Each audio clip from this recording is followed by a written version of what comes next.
Hi guys, Lucy here.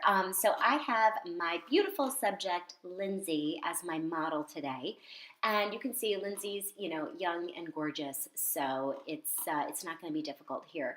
So I'm just gonna start by prepping Lindsay's skin like I always do.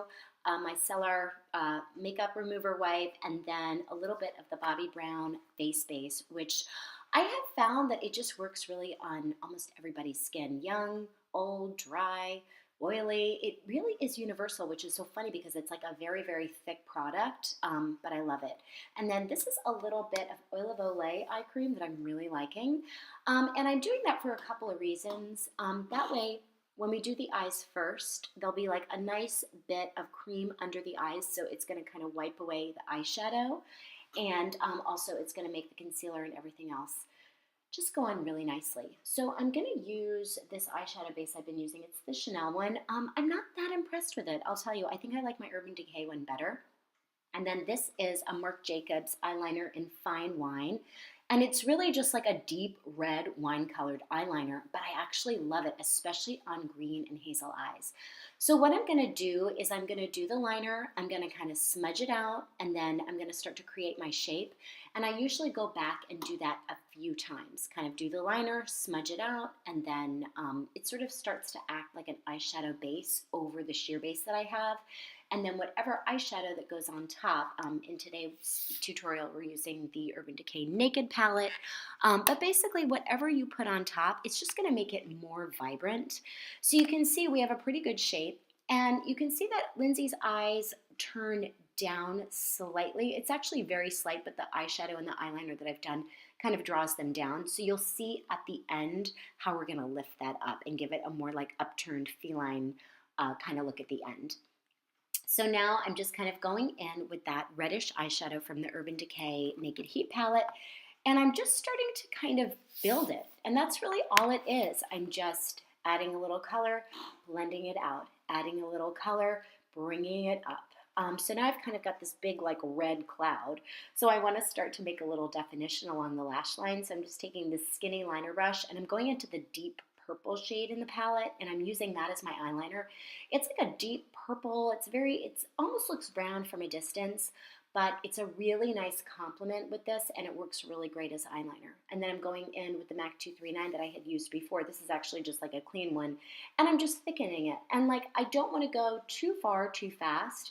So like with any eye look, I usually kind of like build slowly, add a little, maybe literally take a step back and look, and then I kind of keep adding and building. And I always like to have like a clean blending brush on hand, and that way I can kind of go in and like blend it out without it getting too cloudy. Because if you guys ever like blend, you use the same brush to apply that you blend with, sometimes it can start to get like really cloudy and you're like, why does this look like a big mess? All that time I took, now it's a big mess. So that's why keep a clean blending brush on hand, and then you might have better luck.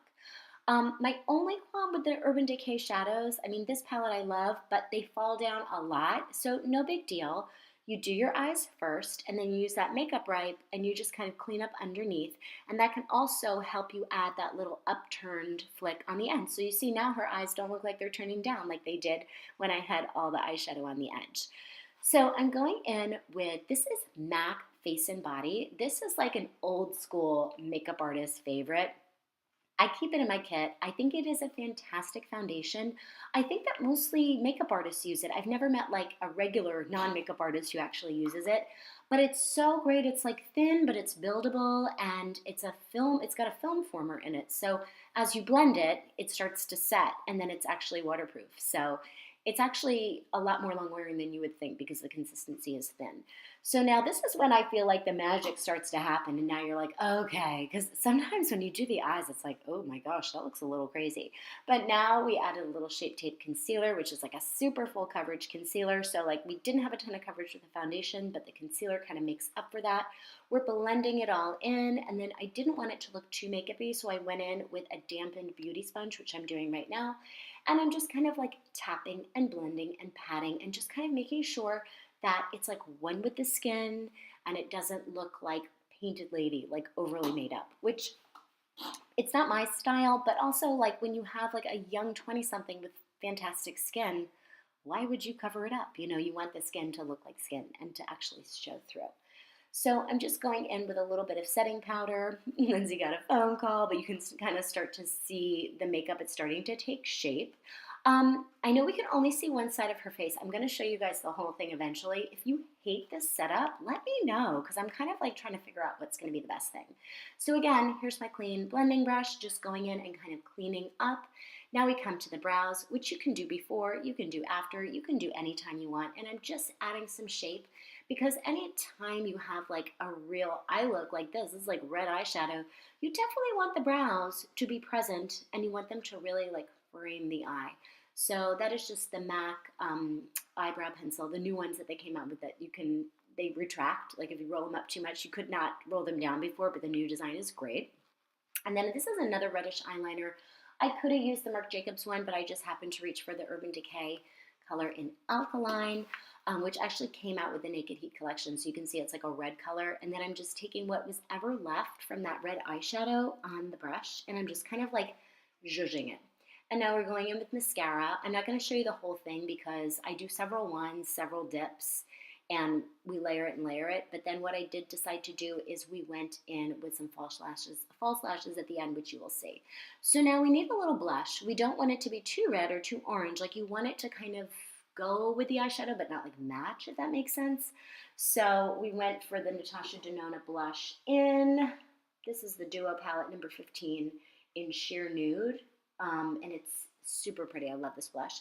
And then we're going to do the lips, like kind of sheer, like balmy, almost like a natural lip color. You know, when you're young, you have this like nice peachy, pinky lip color usually naturally. At least Lindsay does. So I just went in with like a sheer pinky lip gloss. It is called MAC Syrup. And then I added a warmer tone. And then I put that over the balm. And then I did a little bit of lip liner at the end. And then that is that. You guys, I hope you like the look. Let me know what you think in the comments below.